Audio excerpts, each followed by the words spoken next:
sur Monaco Info pour cette nouvelle édition que je suis ravie de vous présenter. Sans plus tarder, vos titres en images. Un nouveau nom pour la piscine de la Turbie. Le centre nautique portera dorénavant le nom de la princesse Charlène. Retour sur la réunion d'information qui s'est tenue sur les cyber-risques et les mesures législatives prévues notamment pour les opérateurs d'importance vitale. Monaco a célébré la journée olympique en présence du souverain et d'Olympiens ainsi qu'une centaine d'enfants. L'ultime concert de la saison de l'Orchestre Philharmonique de Monte-Carlo à l'Auditorium Régnier 3. Au programme, une soirée latine avec des œuvres de compositeurs mexicains et brésiliens. Et puis nous refermerons cette édition avec la galerie de Jonquière, un nouvel écrin réservé à l'art à Monaco.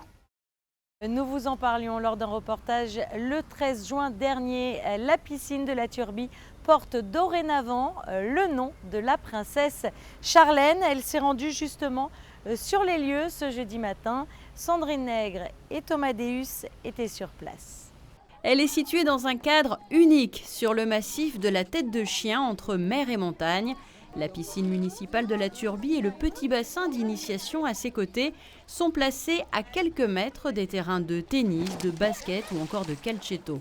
Depuis 3 ans, des liens très étroits unissent la Fondation Princesse Charlène, la ville de la Turbie justement et la Ligue PACA de natation pour favoriser l'apprentissage de la natation au sein de cet espace qui porte donc désormais le nom de la princesse.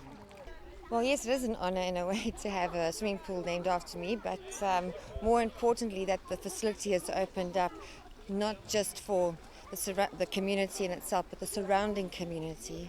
I find it's important that the children have an opportunity not just to learn during their school time, or even some schools don't have the opportunity to learn to swim or water safety. So now we have an opportunity that we can provide this through this pool. Yes, well, this will be my second action in France for now. It is very important as the foundation is going global with this mission. C'est venu tout naturellement à travers l'action qu'elle menait à la Turbie, qui était une action exemplaire et qui est, je dirais, unique, en tout cas dans les communes limitrophes proches de Monaco, de permettre à des enfants d'apprendre à nager à travers le programme Learn to Swim. Et depuis 2014, qui a permis d'ailleurs à 1055 enfants à ce jour d'avoir participé à ces ateliers qui leur permettent soit de mieux nager, soit d'apprendre les gestes quand on tombe dans une piscine, soit tout simplement, pour certains, d'enlever leur phobie de l'eau, parce que j'étais très surpris du nombre d'enfants qui avaient la phobie de l'eau, qui donc n'auraient jamais appris à nager. Et il nous a semblé naturel, pour la remercier, que cette piscine porte son nom. Et ce 22 juin au matin, le début de l'été commençait bien pour ces élèves scolarisés à la Turbie ou à Èze, entre autres. Au total, au fil des heures, 4 classes d'une trentaine d'élèves se sont relayées pour suivre des cours avec plusieurs maîtres nageurs. Vous avez remarqué qu'on a utilisé un choix pédagogique particulier, c'est un choix, c'est-à-dire qu'il travaille par atelier, comme vous l'avez remarqué, et que ça permet justement de travailler plus en groupe et de valoriser tous les enfants dans leur progression, de niveler un petit peu mieux les niveaux. Et on les évalue, en fait, ils viennent à la piscine, ils vont avoir 10 séances à la piscine chaque année, en fin d'année, en juin.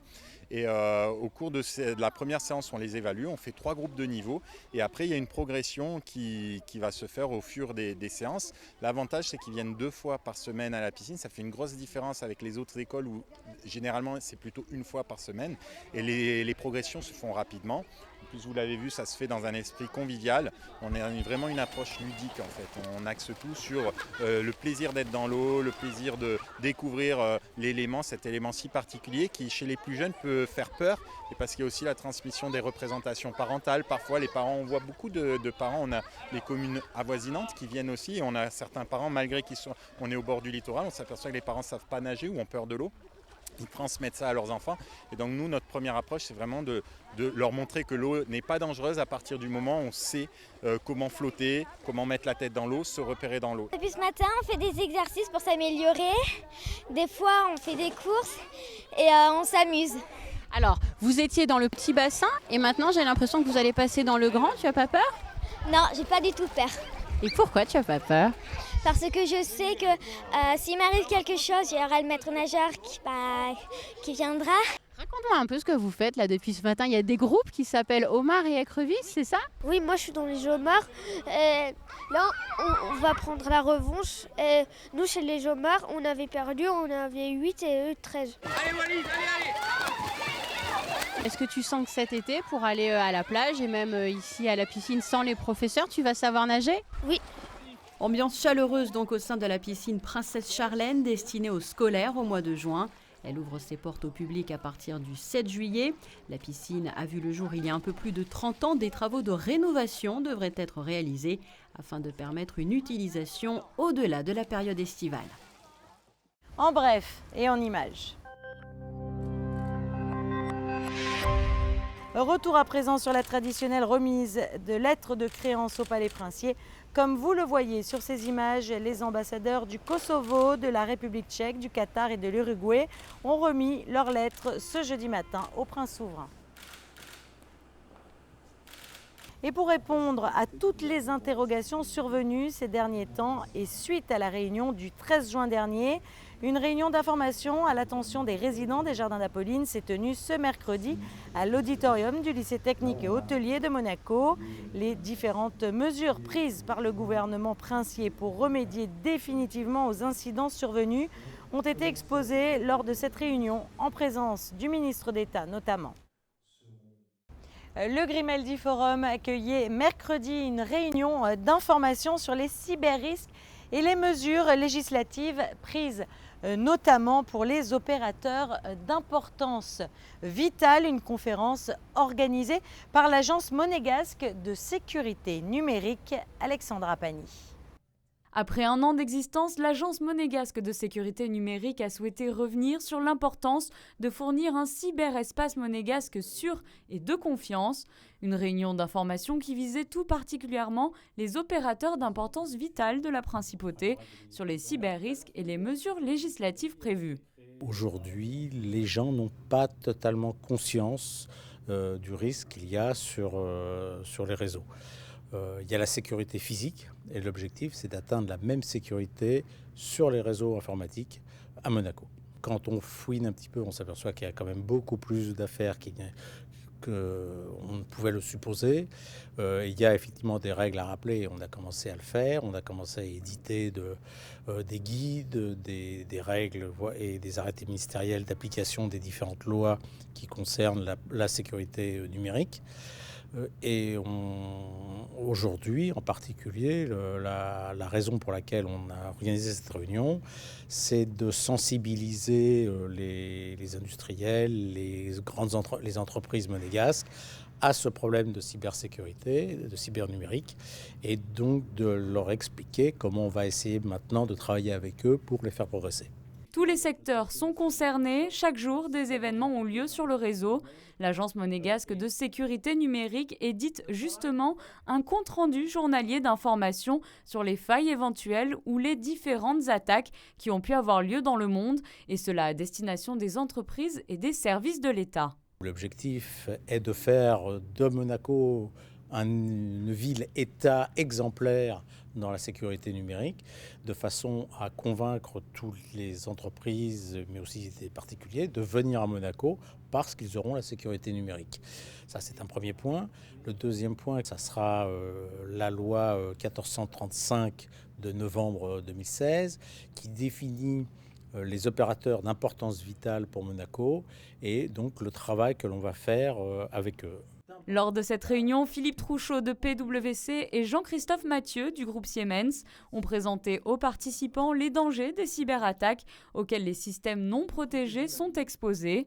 Le ministre de l'Intérieur Patrice Célario a quant à lui conclu cette conférence en rappelant le souhait du gouvernement de rehausser le niveau de sécurité du numérique en principauté. Toujours dans le reste de l'actualité en principauté.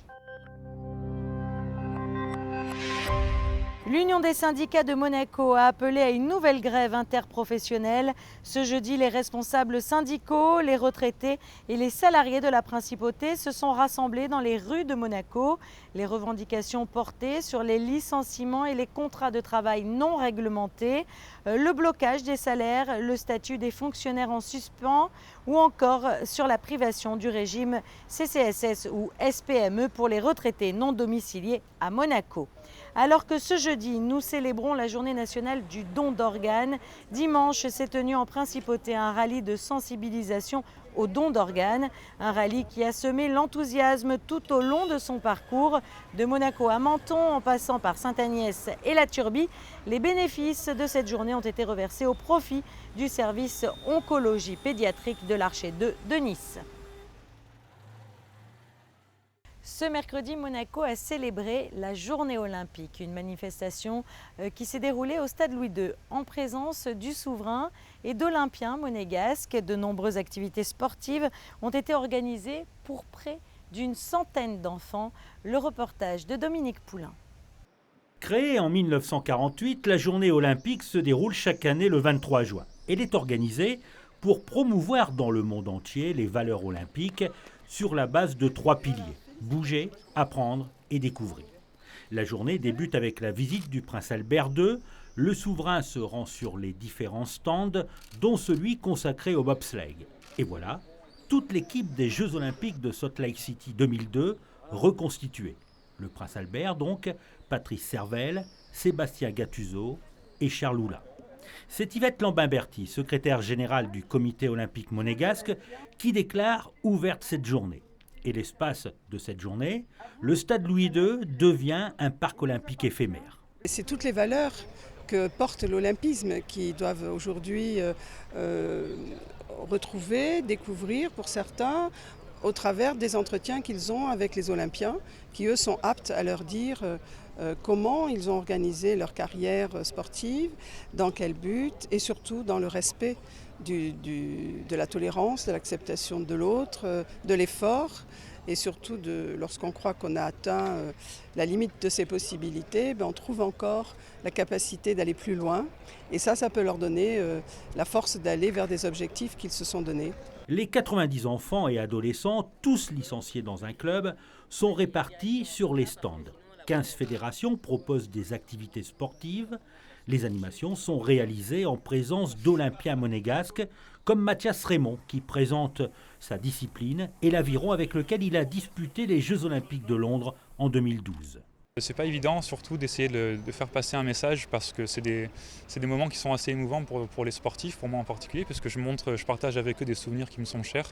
C'est difficile de capter leur attention puisque ils sont là, ils alternent d'un stand à l'autre, donc c'est pas évident de transmettre aussi rapidement qu'on le souhaiterait des choses qui nous sont chères et des moments qui ont été émouvants pour nous.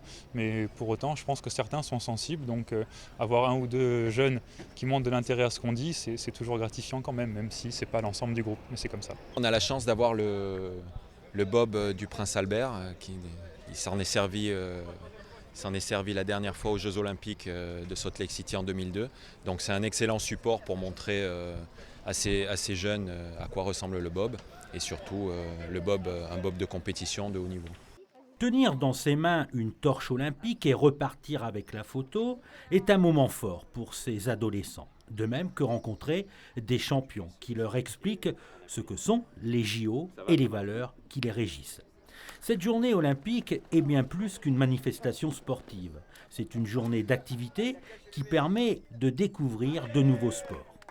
La question qu'on m'a posée déjà sur les quelques groupes que j'ai pu voir, c'est si j'ai gagné les Jeux olympiques.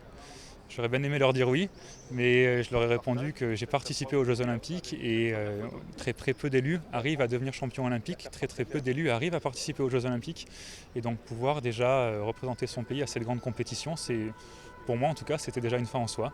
Donc j'essaye de leur dire que gagner, c'est pas toujours l'aboutissement qu'on recherche quand on fait du sport de haut niveau, mais c'est avant tout être capable de s'exprimer à 100% de ses moyens quand il le faut.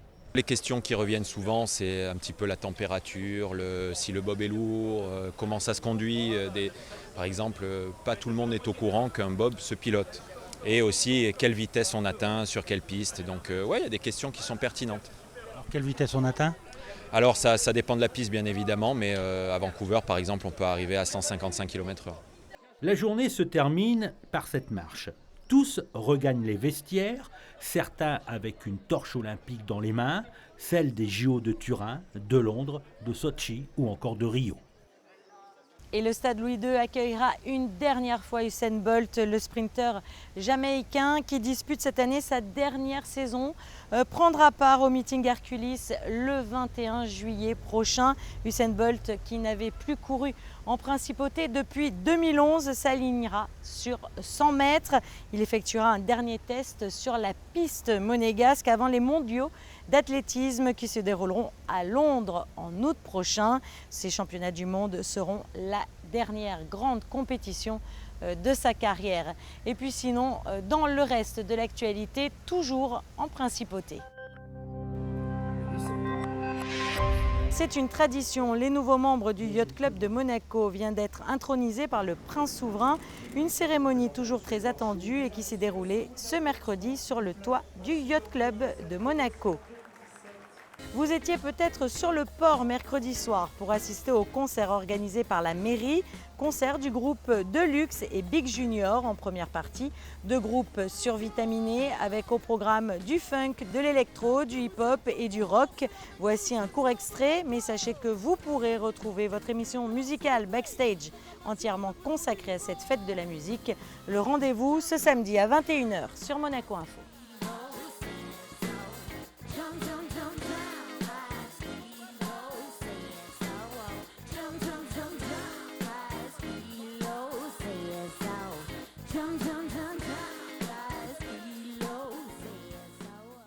Avant les prestigieux concerts donnés dans la cour d'honneur du Palais Princier au mois de juillet et au mois d'août, l'Orchestre Philharmonique de Monte-Carlo a donné son dernier concert de la saison à l'Auditorium Régnier 3. Au programme, une soirée latine avec des œuvres de compositeurs mexicains et brésiliens sous la direction d'une femme chef d'orchestre, Alondra de la Parra. Un sujet de José Sacré.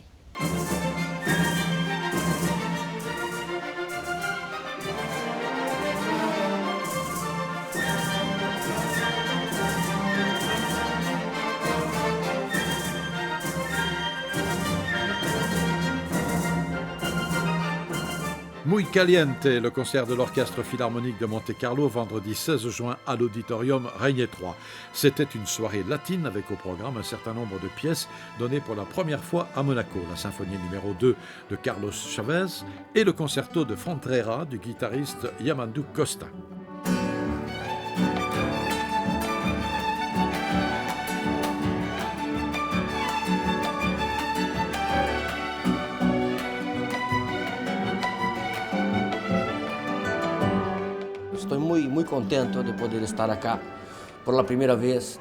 Je suis très content d'être ici pour la première fois.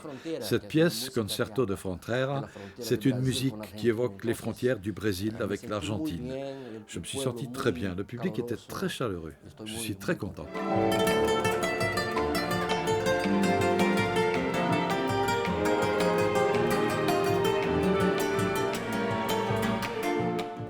Cette région de frontière est évidemment très influencée par des musiques différentes, de styles différents.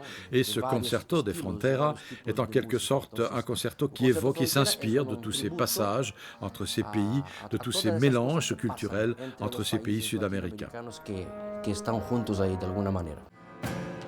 Un public immédiatement séduit par cette musique et l'exceptionnelle virtuosité du compositeur-guitariste Yamandu Costa, avec au bongo leguero, percussion amazonienne Ernesto Fagundes, a applaudi très chaleureusement ces deux artistes. Mais la perle de la soirée, si j'ose dire, était la chef d'orchestre. Oui, une femme chef d'orchestre. Avouez que, hélas, c'est encore très rare de nos jours. Alondra de la Parra est une jeune chef d'orchestre mexicaine. Elle a travaillé avec Gloria Estefan, Robert Redford, Geoffrey Rush, Michel Gondry et Placido Domingo, l'un de ses premiers mentors. Elle a dirigé les plus grands orchestres classiques d'Amérique du Sud, mais aussi le Philharmonique de Londres, la Tonale de Zurich, l'Orchestre de Berlin et celui du Capitole de Toulouse, pour ne citer que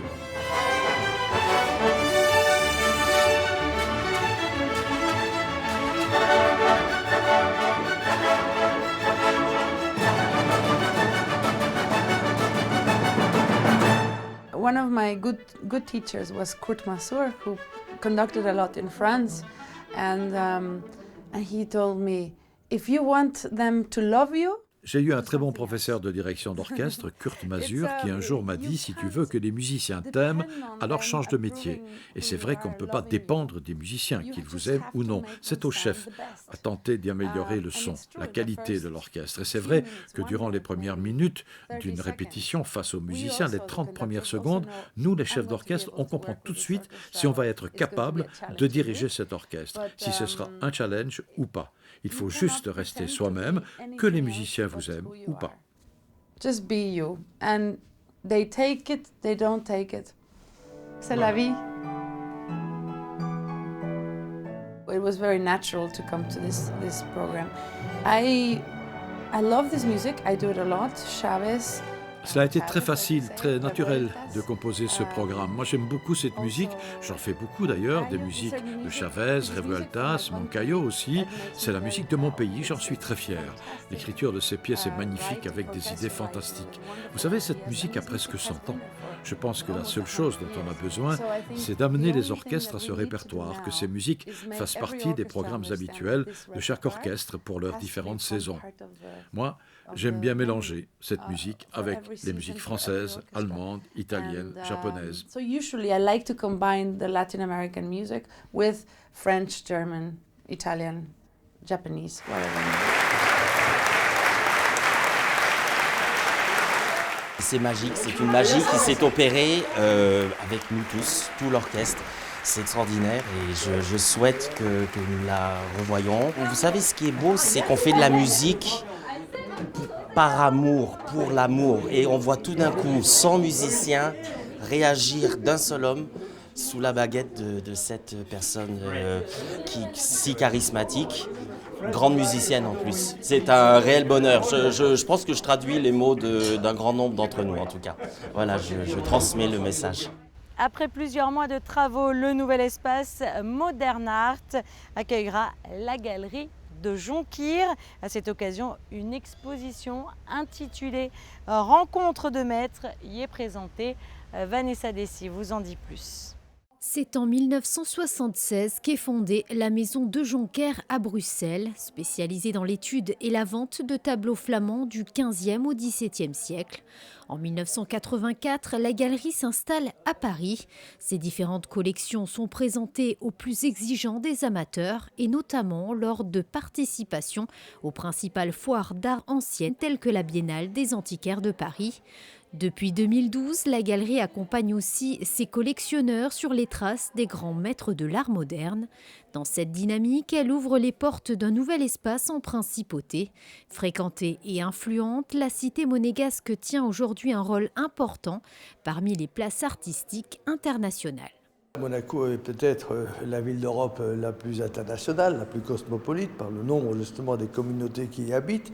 On sait par l'activité du forum l'importance de l'art et le succès de l'art dans la principauté. Il nous a été donné la possibilité de reprendre ce lieu, d'animer cet espace.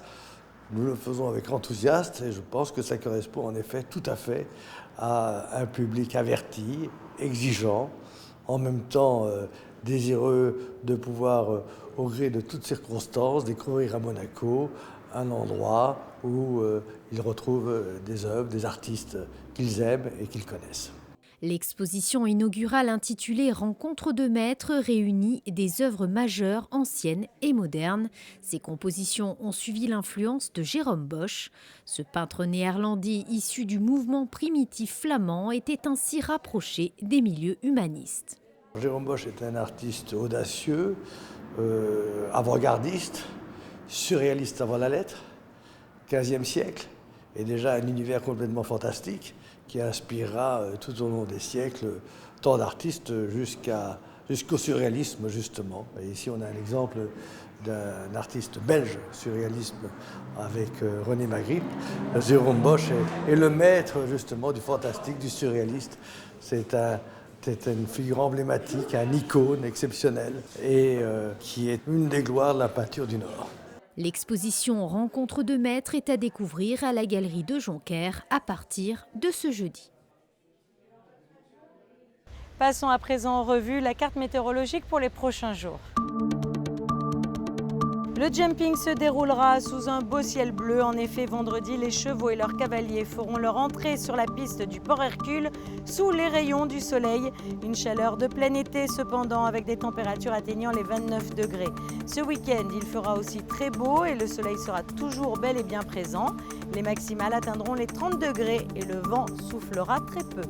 Nous débuterons la semaine avec un temps lourd lundi. Les éclaircies seront très passagères avec l'apparition de nuages orageux en fin de journée, tout comme mardi où le soleil sera présent par intermittence. Les températures seront quant à elles stationnaires. Mercredi, le ciel sera quant à lui orageux et les averses feront leur apparition. Ce journal est à présent terminé. Retrouvez tout de suite votre magazine Asphalte, le magazine consacré à l'automobile et présenté par Vanessa Dessy. Au revoir.